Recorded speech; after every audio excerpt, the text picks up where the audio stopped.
Jumpa lagi di statistik teman-teman. Kali ini kita akan membahas tentang ukuran pemusatan data. Seringkali kita mendapatkan sebuah data. Coba Anda lihat di sini, ini merupakan gugus data yang tidak memiliki informasi. Karena apa? Karena tidak memiliki ukuran pemusatan atau ukuran keragaman.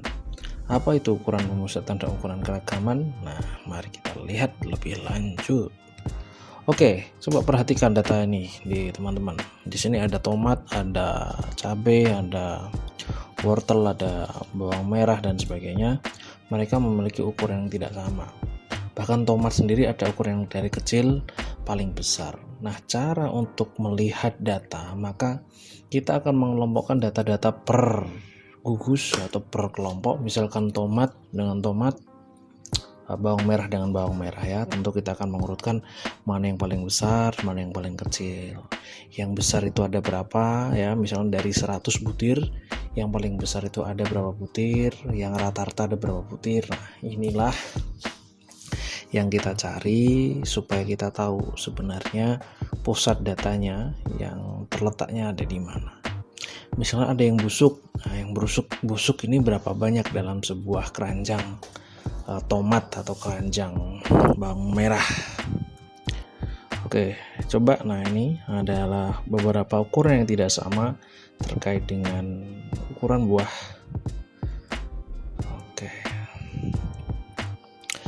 Dari data tersebut, apabila frekuensi sebagai sumbu Y, nilai data sebagai sumbu X ya. Misalkan kita mencari nilai diameter tomat, maka diameter tomat kan macam-macam kan, ada yang dari 10 cm, 5 cm, 2 cm, bahkan yang paling besar mungkin 20 cm diameter maybe ya. Nah, kemudian dari 100 butir atau 100 biji tomat itu kita hitung berapa sih yang paling tinggi. Nah, normalnya data normal acak itu akan membentuk kurva sempurna seperti ini ya.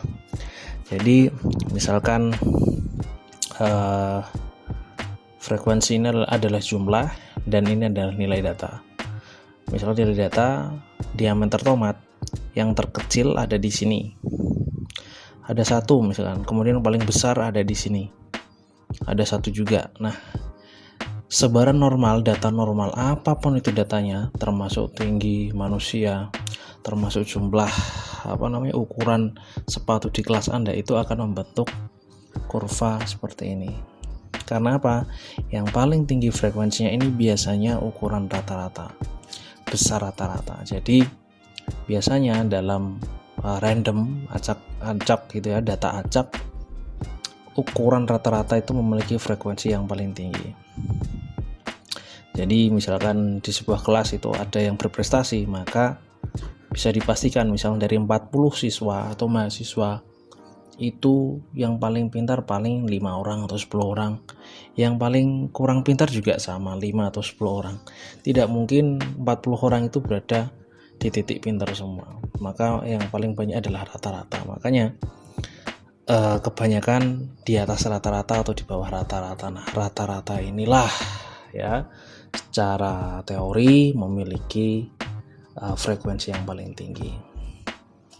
Ini semua data, coba kamu cek. Kalau ingin membuktikan silahkan jumlah umur ya di Indonesia dari 0 sampai 60 tahun. Rata-rata paling banyak nanti ada di angka tengahnya pasti. Ini gambarnya seperti ini ya. Nah, ini bisa dibuat gambar distribusi seperti ini. Jadi rata-rata ada di pusat bersama. Dengan demikian, untuk membaca sebuah data diperlukan karakteristik yang mencirikan sebuah gugus data. Karakteristik yang mengukur pusat data, karakteristik yang mengukur sebaran data. Karakteristik pada contoh disebut statistik dan karakteristik populasi disebut parameter. Nah, sekarang kita menuju ke ukuran pemusatan data. Saya yakin kamu sudah mendapatkan pemusatan data di SMA ya. 3M, kamu pasti sudah mendapatkan min, modus, median. Nah, pemusatan data itu ya, ada 3 macam. Yang pertama adalah nilai rata-rata atau min. Rata atau min merupakan ukuran pusat data yang diukur dari terkecil ke terbesar. Nah, ini seperti ini ya, X1, X2, X3 sampai Xn atau Y sampai Yn. Biasanya untuk mengetahui nilai pusatnya, kita tambahkan X1, X2 sampai Xn, kemudian dibagi jumlah N-nya berapa. Misalnya ada 10 data ya, dibagi 10 data. Ya, contohnya ini contohnya ya. Dan rata-rata rata itu dilambangkan dengan strip di atas X seperti ini, sedangkan rata-rata populasi dengan mikron seperti ini. Ini min ya, pasti sudah paham. Ini nggak usah aja nih, agak susah, langsung saja. Nah, ini contohnya, ada data 215452, kita akan mencari datanya. Maka jumlah data di atas ini dijumlahkan kemudian dibagi, frekuensinya ada 6. Maka 19 per 6 sama dengan 31 per 6. So, nilai titiknya, titik tengahnya ada di 31 per 6.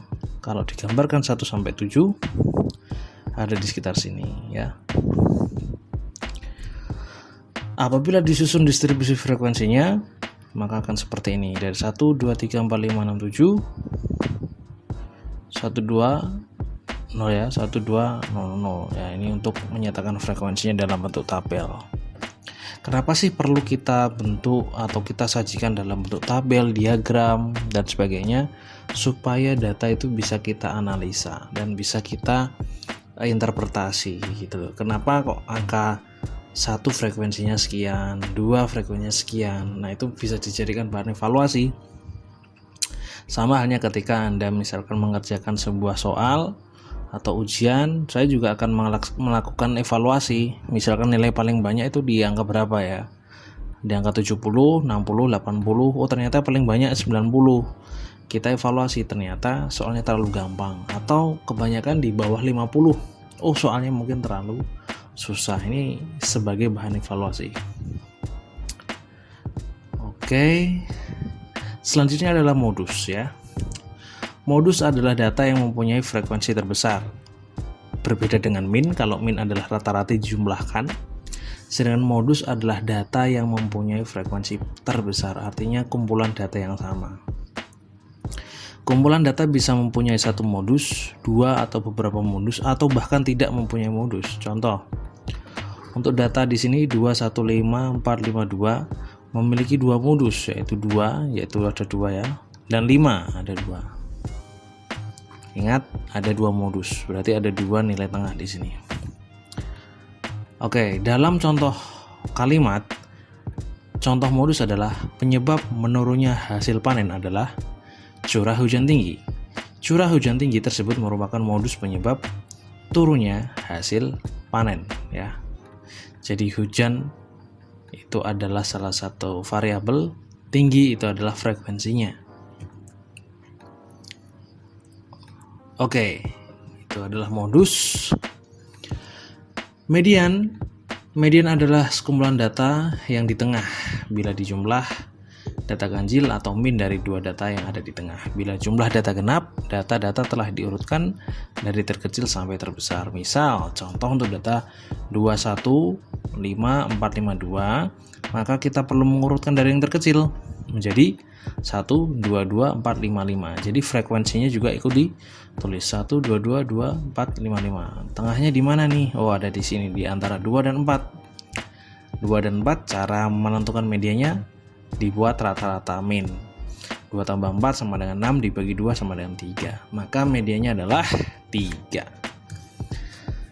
Nah, bagaimana sih kita menggunakan min, modus, dan median? Hati-hati menggunakan min, modus, dan median, karena tidak semua data dapat digunakan min, modus, atau median. Untuk tujuan tertentu mungkin hanya diperlukan median, bukan rata-rata ya.